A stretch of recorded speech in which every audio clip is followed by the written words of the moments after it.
இனி வீட்லயே பானிபூரி செய்யலாம் எல்லாரும். ஆச்சி பானிபூரி கிட்.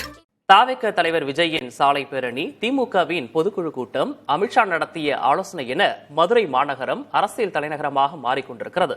இந்நிலையில் இந்து முன்னணி சார்பில் மதுரையில் முருக பக்தர்கள் மாநாடு இன்று நடைபெறுகிறது.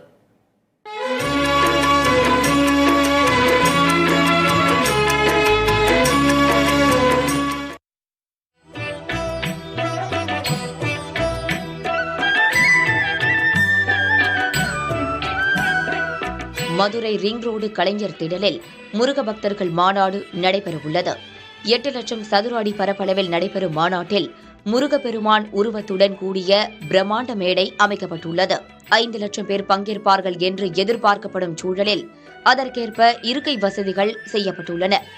பிற்பகல் 3 மணிக்கு தொடங்கி இரவு 9 மணி வரை மாநாடு நடைபெறும் என்று இந்து முன்னணி பொறுப்பாளர்கள் தெரிவித்துள்ளனர். மாநாட்டில் ஆந்திர துணை முதல்வர் பவன் கல்யாண், தமிழக பாஜக தலைவர் நயினார் நாகேந்திரன், பொன் ராதாகிருஷ்ணன், மூத்த தலைவர்கள் உள்ளிட்டோரும் அண்டை மாநிலங்களில் உள்ள பாஜக முக்கிய பிரமுகர்களும் பங்கேற்க உள்ளனர். கந்தசஷ்டி கவசத்துடன் தொடங்கும் மாநாட்டில் கலை நிகழ்ச்சிகளும் நடத்தப்பட உள்ளன. 3000க்கும் அதிகமான காவலர்கள் பாதுகாப்பு பணியில் ஈடுபடுத்தப்பட்டுள்ளனர். கழிவறை வசதிகள், குடிநீர் வசதிகளோடு மருத்துவ முகாம்களும் நடத்தப்பட உள்ளன.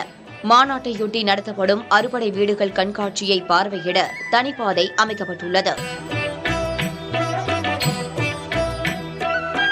புதிய தலைமுறைக்காக ஒளிப்பதிவாளர் லக்ஷ்மணனுடன் செய்தியாளர் சுபாஷ்.